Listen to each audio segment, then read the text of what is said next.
इसलिए अपना सारा मन, सारी बुद्धि, सारा जीवन, प्रत्येक श्वास प्रभु को अर्पण कर दो।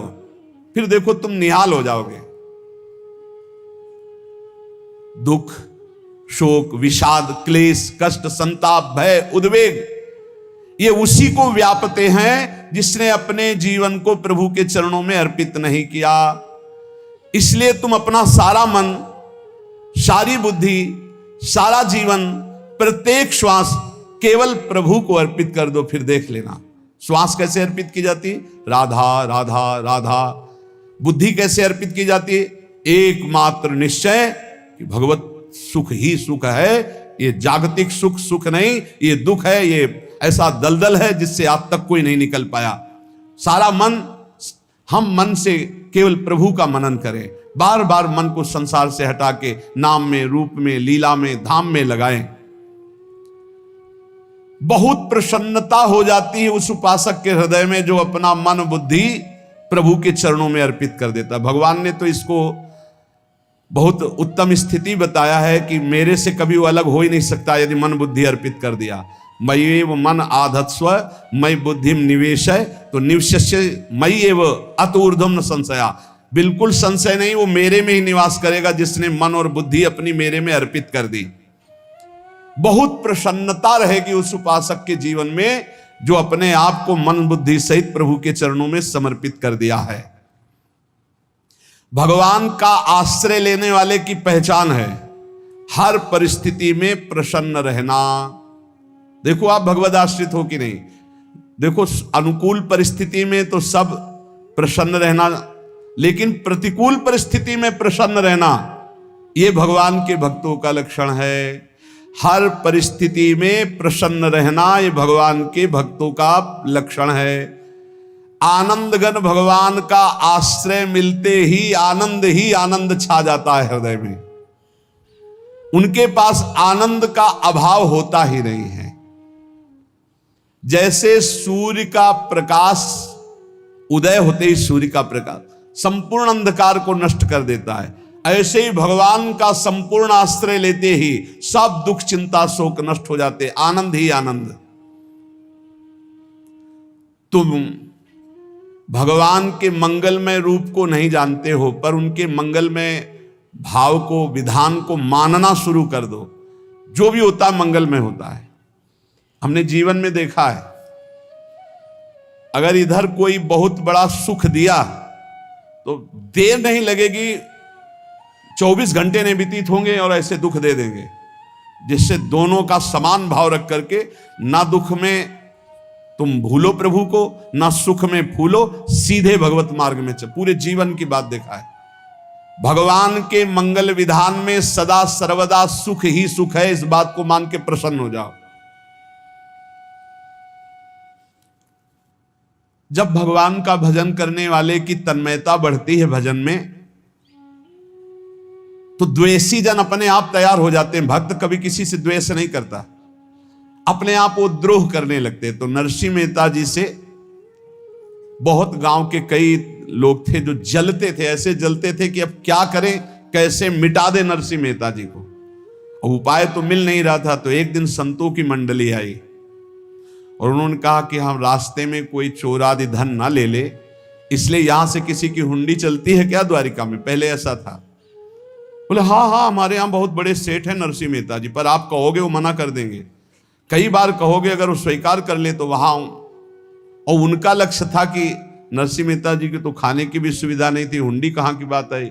उनका था कि जब वो ना कहेंगे तो संतजन नाराज हो जाएंगे, अगर हाँ कह दिया तो वहां हुंडी चुकेगी नहीं, तो संतजन अपने आप इनको शाप दे देंगे, अपराध बन जाएगा, ये नष्ट हो जाएंगे। संतों को भेजा नरसिंह मेहता जी ने, सबकी दंडवत की, चरण पखाड़े। उनका ये इतना रुपया है, द्वारिका में साधु सेवा हम करेंगे, वहां तुम्हारी हुंडी चलती है तो आप अरे उनका आप कहाँ भूल रहे हो, यहाँ खाने की भी व्यवस्था। बोले हमें सब पहले से बता दिया गया कि आप मना करोगे, बार बार मना मत करो, हमें पता है। तो उन्होंने ठाकुर जी की तरफ देखा, बोले क्या लीला है प्रभु, संतों से हम क्या कहें, ये ले रुपये। उस समय स्वर्ण की मोहरें चलती थी, बेच के बाजार से खूब उन संतों को पवाया, उन्हीं संतों की सेवा की। और उनका अपने सेठ का नाम तो बताओ जहां हमें जाके हुंडी मिलेगी। सेठ सावल शाह सेठ। संत जन गए वहां, पूछा कि नरसिंह मेहता जी का जिन सेठ से परिचय, उनका नाम सावल शाह सेठ, उनकी गद्दी कहां है? तो जो कुछ भक्त थे वो द्वारिकाधीश की तरफ संकेत करते कि वही हैं। बोले नहीं नहीं, वो सेठ है, उनकी गद्दी चलती। पूरी बाजार में कहीं कोई। अब संत जन एकांत में होकर के बहुत विचलित हुए, क्या हमारे साथ धोखा हुआ? नरसिंह मेहता जैसा संत क्या धोखेबाज हो सकता है? देखो, संशय तो बहुत विचित्र होता है। बड़े बड़ों को संशय हो जाता है। जब भगवती सती जी को संशय हो गया, राम जी को, हे खग हे मृग हे मधुकर श्रेणी, ऐसा पूछते हुए कि सच्चिदानंद कैसे हो सकते, तो किसी को हो सकता है, क्योंकि वो बुद्धि की अधिष्ठात्री देवी है। जो ही उनके मन में ऐसा आया कि क्या हमारे साथ धोखा हो रहा है, इतने में ही देखा जय हो सावल शाह सेठ की। होगा सावल शाह सेठ, तो देखा बढ़िया मुनीम जी उनके साथ, और सेठ बस्ता लिए हुए मुनीम जी, सरकार इधर से चलो। तो उनका सावल शाह सेठ आपका नाम है? संतों ने कहा। बोले हाँ। बोले नरसिंह जी? हाँ। बोले आपकी हुंडी आ गई है। हुंडी एक कागज में लिखा कि ये हमारे सेठ जी को दे देना। वैसे लोग मुझे माखन चोर कहते, कोई कुछ कहता, लेकिन आपने सेठ बना दिया। जब आपने सेठ बना ही दिया तो आप कभी परवाह मत करना दो। और ये सेवक आपकी सेवा में सदैव तत्पर है। भगवान ने ऐसा लिखा। जो भगवद आश्रित है, एक बार ये चलता रहता है। जो संत जन होते हैं उनके विरोधी अपने आप बन जाते हैं, किसी से कोई मतलब नहीं, अपने आप विरोधी बन जाते हैं। कबीरदास जी का पूरी काशी में यश था। भजन करने वाले महापुरुषों का यश बढ़ता है जब, तो जो भजनहीन होते हैं उनके हृदय में जलन पैदा हो जाती है और वो उनको विविध प्रकार से फंसाना चाहते हैं, उनको कष्ट देना चाहते हैं। तो कबीरदास जी के यश को धूमिल करने के लिए कुछ ब्राह्मणों ने एक रचना रची। मुड़ मुड़ा के कबीरदास जी के शिष्य बन करके पूरी काशी के सब आश्रमों में निमंत्रण दे आए। कल भंडारा है, संत सेवा है, सबने स्वीकार किया। कबीरदास जी अपनी दिनचर्या करके निकले तो संत मंडली आने लगी। बोले कै बजे सेवा है? साधु सेवा। बोले कौन सी साधु सेवा? बोले कल आपके शिष्यजन निमंत्रण दे के आए, पूरी काशी के सब संत आ रहे हैं। कबीरदास जी ने कहा यहाँ तो एक की भी व्यवस्था नहीं, पूरी काशी के संत आ रहे। अच्छा, समझ में आ रहा है, लीला बिहारी तुम लीला करना चाहते हो। गए अपना, निकल गए गंगा किनारे, एक झाऊ के नीचे बैठकर अपना भजन ध्यान में मगन है। 11-12 बजे तो उन्होंने देखा संतों की मंडली, काशी तो बहुत। कबीरदास जी ने देखा कि आश्रम की, तो बोले पता नहीं क्या होगा, चलो चलते हैं। तो ऐसे गमछा वस्त्र करके ऐसे डालकर मुंह ढक करके, वहां बड़ी बड़ी पंगत लगी थी। कबीरदास जी सबको पाओ जी पाओ। कबीरदास जी के रूप में स्वयं भगवान पाओ जी।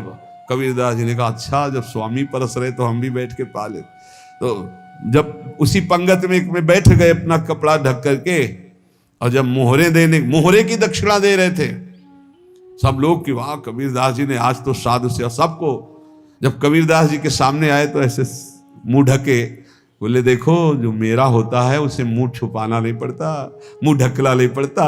लो दक्षिणा, तुम भी दक्षिणा लो। कबीरदास जी को कबीरदास जी दक्षिणा दे रहे, वो कबीरदास जी है भगवान, और ये पाले वाले कबीरदास जी है भगवान के जन। कभी भगवान अपने, अरे जमाने जोर लगा ले, कितना जोर लगाएगा, भक्त और भगवान का झंडा कभी न झुकने पाएगा। बिल्कुल चिंता शोक भय उद्वेग रहित जीवन भगवद आश्रित। तुम भगवान के मंगल विधान में सदा सर्वदा प्रसन्न रहो। अब ये विचार कर लो कि भगवान जो करेंगे तुम्हारा मंगल करेंगे। अब थोड़ा ऐसा बीच में लगता है कि अमंगल हो रहा है क्या, लेकिन पक्का समझो बहुत बड़ा मंगल उनका विधान होता है। बहुत ही उत्तम मंगल होता है भगवान के शरणागत का। भगवान हमारे विचारों वाले नहीं है, हमारे विचार प्राकृतिक है, भगवान के विचार चिदानंदमय हैं। वो अपने विचार से हमारा मंगल करते हो, हम अपने विचार से मंगल चाहते हैं। भगवान के विचार से मंगल ही हमारा होगा। इसलिए कभी हमको चिंता शोक भय नहीं करना चाहिए। भगवान की ओर से कभी तुम्हारे लिए ऐसा विधान नहीं होगा कि तुम दुखी हो जाओ, बस तुम्हारी सोच हो सकती है, उसका परिणाम बहुत मंगल होगा। जगत की ओर से निराश हो जाओ, किसी से आशा मत रखो, फिर आप देखो आपका जीवन कैसा आनंदमय व्यतीत होता है। ये जो जगत की आशा है यही दुख प्रदान करती, सच्ची जगत की आशा ही दुख प्रदान करती है। अगर जगत से कोई संबंध न रखा जाए और भगवत भाव में रहकर तो बहुत अच्छा जीवन चलेगा। अपने कर्तव्य का पालन करो, परिवार को भगवत स्वरूप मानकर पोषण करो, किसी से कोई संबंध मत रखो, कोई आशा मत रखो। यही अध्यात्म सिखाता है। अपने आप भगवत स्वरूप, सबका व्यवहार मंगलमय और आपका जीवन मंगलमय। अपने घर में ऐसे रहो जैसे किसी अतिथि के घर में रह जाता है। चलना है, यहां से जाना है। कौन रहता है अपने घर में अतिथि की भांति? भगवान का भक्त। जाना है यहां से, अपनी प्रिया प्रीतम के पास जाना। ये हमारा घर नहीं है, यहां तो हम समय व्यतीत कर रहे हैं, अपनी आयु व्यतीत कर रहे हैं भगवत आराधना करते हुए। हमें जाना है प्रिया प्रीतम के पास। वास्तविक घर भगवान का धाम है हमारा, वास्तविक घर वाले प्रभु हैं हमारे। जो नित्य सच्चिदानंद भगवान के चरणों में अपने चित्त को समर्पित करता रहता है, उसको यह अनुभव होने लगता है कि बड़ी कृपा है हमारे ऊपर, भगवान की बड़ी कृपा है हमारे ऊपर। सर्वसमर्थ परम सुहृद भगवान ऐसे भक्त के ऊपर हर समय वरद हस्त रखे रहते हैं। ये केवल प्रवचन नहीं, सच्ची बात मानिए। ऐसे भगवान का वरद हस्त हर समय रहता है। जब भगवान की छत्र छाया में भक्त अपने को देखता है तो आसपास घोर विपत्तियों का भी समुदाय हो तो भी वो आनंद में मगन रहता है। हर हालत में आनंदित रहना ये भक्त का स्वभाव है। भगवान ऐसे भक्तों को प्यार करते हैं जैसे कछुआ अपने अंडे को बाहर रख आवे और रात दिन उसका चिंतन करे। जब भक्त भगवान को समर्पित होता है तो भगवान रात दिन उसकी ऐसे चिंतन सुरक्षा करते हैं। अभय ये दैवी संपदा का पहला गुण है। ये भगवान के शरणागत पर जागृत हो जाता है। वो भयभीत नहीं होता, किसी भी उससे भयभीत नहीं होता। यही डर ही डरप हरिवंश हित, जिनो भ्रमय गुण सलिल पर। इस डर से डरते रहना चाहिए कहीं गुण रूपी पानी में फिसल न जाए, नहीं तो गलती हो सकती है। साधक सावधान रहे। ये अभय दैवी संपदा का सबसे बड़ा गुण है। जो भयहारी भगवान की शरण में आ जाता है तो उसके अंदर ये अभय प्रकट हो जाता है। अगर कहीं तुम्हें एकांत में भय लग रहा है, एक आदमी तो एकांतिक में आए थे, वो कह रहे थे कि हमें हर समय भय लगा रहता कि कोई हमारे पीछे है। अंधेरा तो लगता कोई खड़ा है, मैं जीना मुश्किल हो गया, ऐसा भय। देखो ये मन कैसा है, भगवान से विमुख होने पर कैसे डरवाता है। वो कह रहे हैं हर समय मुझे डर लगा रहता है, कोई सामने खड़ा है, कोई पीछे खड़ा है, ऐसा भय लगने लगता है। और जब भगवान की शरण में आ जाते हैं तो ये अभय स्थिति हृदय में जागृत हो जाती है। कोई भी भय आसपास आ ही नहीं सकता, यहां तक कि नरक का भी भय खत्म हो जाता है जो भगवान की शरण में है। महापापी भी पुण्यात्मा महान भक्तों के समान वो उत्तम गति को प्राप्त हो जाता है जो भगवान की शरण में हो जाता है। पर ये जो भोगों का आश्रय लिए हुए हैं, मनमानी आचरण कर रहे हैं, ये कभी उस अभय को जान ही नहीं सकते कि अभय पद है क्या। इनको तो कदम कदम पर शोक, भय और दुख की प्राप्ति होगी। कोई बचा नहीं सकता जो भोगों में लगे हैं, मनमानी आचरण कर रहे हैं। अगर निर्भय होना चाहते हो, परम सुखी होना चाहते हो तो भगवान के शरणागत हो जाओ। सारे जगत को अभय दान देने वाले भगवान हैं। भगवान का एक प्रण है, ममपन शरणागत भयहारी। जो मेरी शरण में आ गया उसके भय का मैं नाश कर देता हूं। साधना में अवस्था मन की मानी जाती है कि आप कितने अच्छे साधक हैं। यदि आपका मन भगवदाकार है, हर समय भगवत चिंतन चल रहा है, आपके स्वप्न भागवतिक आ रहे हैं, आपके विचार भागवतिक हैं, तो आपकी अच्छी साधना हो रही है। और यदि आपके स्वप्न गंदे आ रहे हैं, क्योंकि स्वप्न में मन का ही सारा खेल होता है, और आपकी चिंतन वृत्ति वासनात्मक चल रही, तो अभी साधना का प्रभाव मन पे नहीं पड़ा है। जिसका मन हर समय भगवत चिंतन करता रहता है, वो जीते जी जीवन मुक्त हो जाता अनुभव होता है। जैसे किसी ने कहा कि हमें कैसे पता चलेगा कि हमारा काम हो गया है, तो जैसे आप भोजन पा लेते हैं तो किसी दूसरे से गारंटी थोड़ी लेनी होती कि हम छक गए हैं क्या, आप जरा बताना हम छक गए हैं क्या। नहीं, अपने हृदय में आ जाता है कि अब मैं तृप्त हो गया। ऐसे ही अपने हृदय में आ जाता है कि मेरा काम हो गया, अब मेरा जन्म नहीं होगा। ये हृदय में आ जाता है, अपने आप अनुभव में आ जाता है। जब स्वरूप बोध होता है तो किसी और से सलाह थोड़ी लेनी होती है, वो अपने आप अनुभव में आ जाता है। हां, यदि गुरुदेव का वर्ण नहीं किया है तो फिर आपको किसी न किसी गुरु से प्रमाणित करवाना पड़ेगा। अगर गुरुदेव का वर्ण किया है तो वही मंत्र, वही नाम, वही गुरु शरणागति आपको अंदर से पुष्ट कर देगी कि आपका काम हो गया है। विषय चिंतन करता हुआ मन विषय आसक्ति को प्राप्त होता है। विषय आसक्ति को प्राप्त हुआ मन बार बार जन्म मरण और नरक को प्राप्त होता है। बस ये विषय चिंतन हटाना ही प्रमुख कर्तव्य साधना का है। बार बार मन को विषयों से हटा करके प्रभु के नाम में लगाओ, प्रभु के रूप में लगाओ, प्रभु की लीला में लगाओ। जहां भगवान प्रकट होते हैं वहां परमानंद की बाढ़ आती है। पर ये ध्यान रखें, गुलाब का फूल कांटों में खिलता है, उसकी सुगंध लेनी, फूल लेना है तो कांटों से बचाकर। ऐसे ही जब आप भगवत चिंतन के लिए चलेंगे तो आपका चिंतन चुराने के लिए माया विविध नाटक करेगी, कांटे फैलाएगी। कोई तुम्हारी निंदा करेगा, कोई अपमान करेगा, कोई उपहास करेगा, तुम्हारी अव्यवस्था हो सकती है, तुम्हारी परिस्थिति बहुत भयावह हो सकती है। इन परिस्थितियों में भी भगवत चिंतन का तार ना टूटने पावे तो आगे गुलाब का फूल है। जैसे कांटे से बचाकर गुलाब का फूल लेते हैं और भगवत अर्पित करके सौरभ का सुख लेते हैं, ऐसे ही भगवान के प्रेमानंद का अनुभव करने के लिए संसार के कांटों से बचना होगा। और खिलेगा यही फूल संसार में ही, मनुष्य देह में, और योनियों में नहीं। भगवत प्राप्ति स्वर्ग में नहीं होगी, इसी मृत्यु लोक में होगी। पहले मन नहीं लगता भगवत चिंतन में। भगवत चिंतन जबरदस्ती करना पड़ता है। भगवत चिंतन जे ही प्रारंभ करोगे ते ही बहुत बाढ़ आ जाएगी पाप चिंतन की।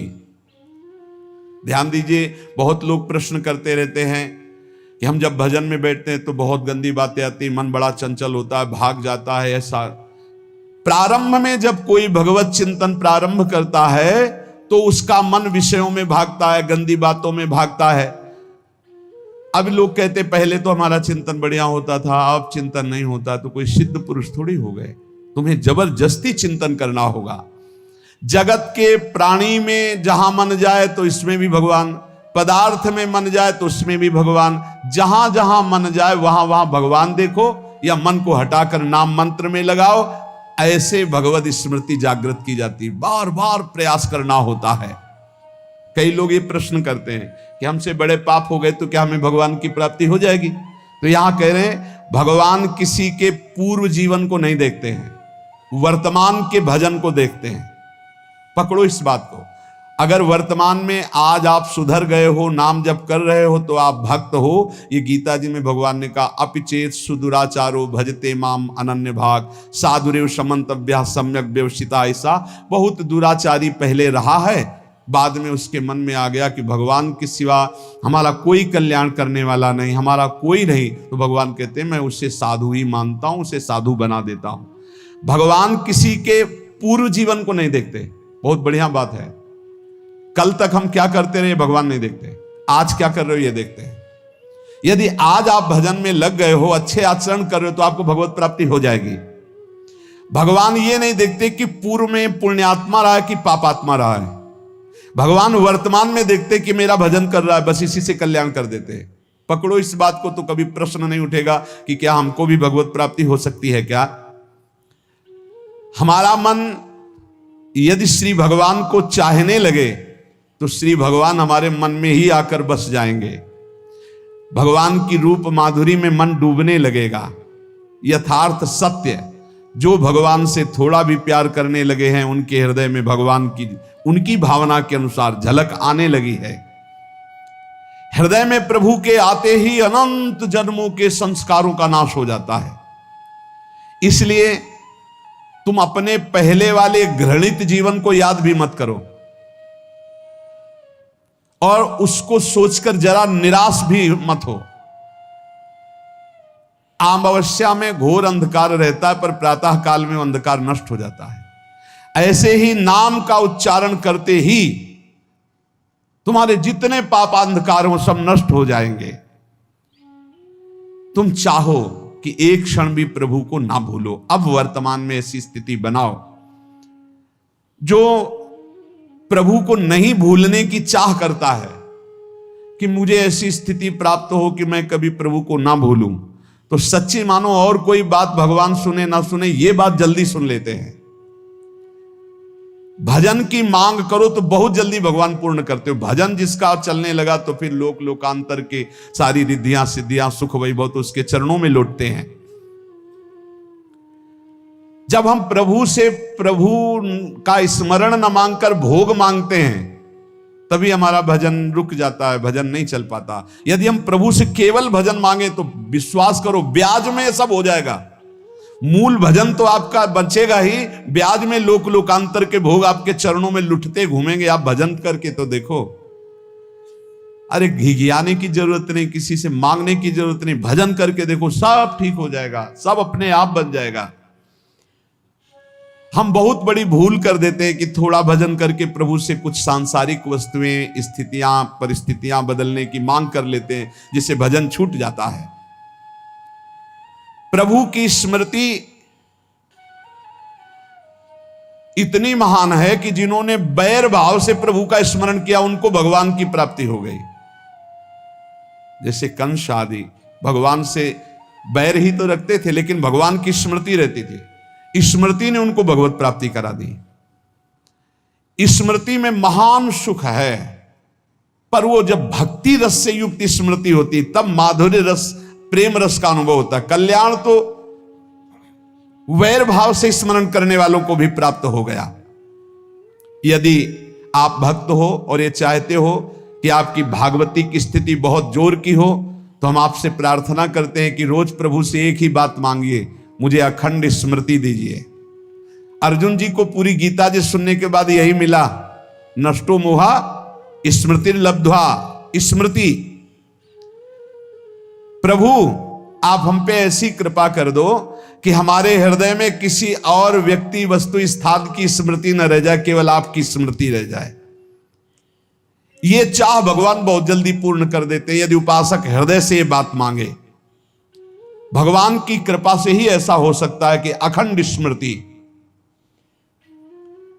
ये कर्म फल से नहीं मिलती है। प्रभु के प्रति निर्भर होकर जो दैन्यता पूर्वक प्रभु से मांगता है और हर समय अभ्यास करता रहता है भगवत स्मरण का, उसको ये स्मृति मिलती है। और स्मृति मिल गई तो इससे बड़ी कोई स्थिति नहीं, हर समय भगवान का स्मरण। प्रभु से मन प्रतिपल नया नया स्वाद लेकर के आसक्त होता रहता है, नवम नवम। प्रभु कभी बासी नहीं होते। जैसे किसी व्यक्ति को देखो तो देखते देखते मन हट जाएगा कि देख लिया बहुत सुंदर है, ठीक है, लेकिन वो एक दिन मन हट जाएगा।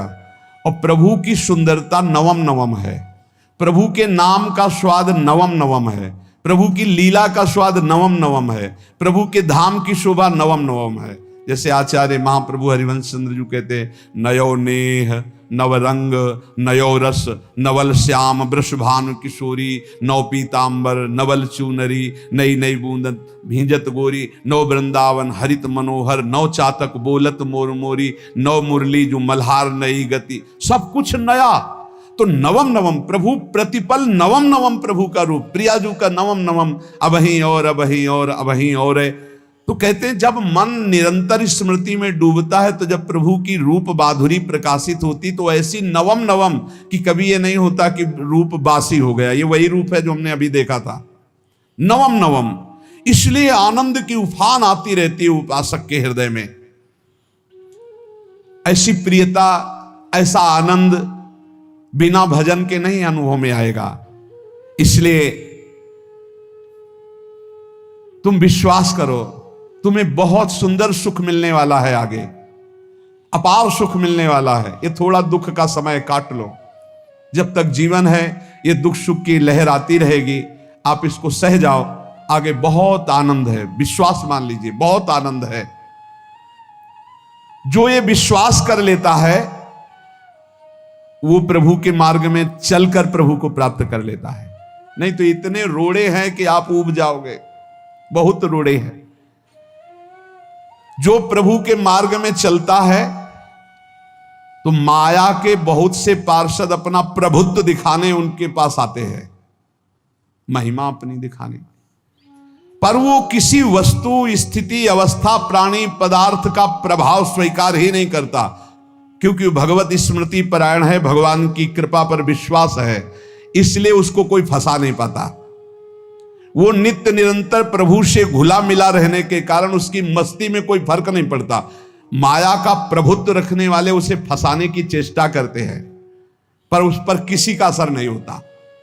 वो कहीं लिप्त नहीं होता, वो कहीं दुखी सुखी नहीं होता, वो हर समय प्रसन्न रहता है। तुम देखो, हर समय प्रसन्न रहते हो? यदि नहीं तो तुम किसी व्यक्ति वस्तु का आश्रय लिए हुए हो, प्रभु का नहीं। अगर हां तो हर समय प्रभु का स्मरण चलना चाहिए, हर समय प्रभु के आश्रित हो, फिर देखना ये आनंद, ये प्रसन्नता क्या रूप रखती है। बड़े बड़े मस्त संतों को देखा, मस्त ऐसे उन्माद में मस्त, उस सुख के लिए ललचाओ। कब तक जन्मते मरते रहोगे, कब तक बार बार दुख भोगते रहोगे, कब? बड़ा प्रपंच है ये। भगवान का स्मरण परम पुण्यात्मा पुरुष का हृदय माना जाता है, बहुत पवित्र हृदय, बड़ा पुण्यात्मा हृदय जिसमें भगवान का स्मरण। भगवान का विस्मरण पापात्मा पुरुष, भयानक विपत्ति, दुर्भाग्य आते हो।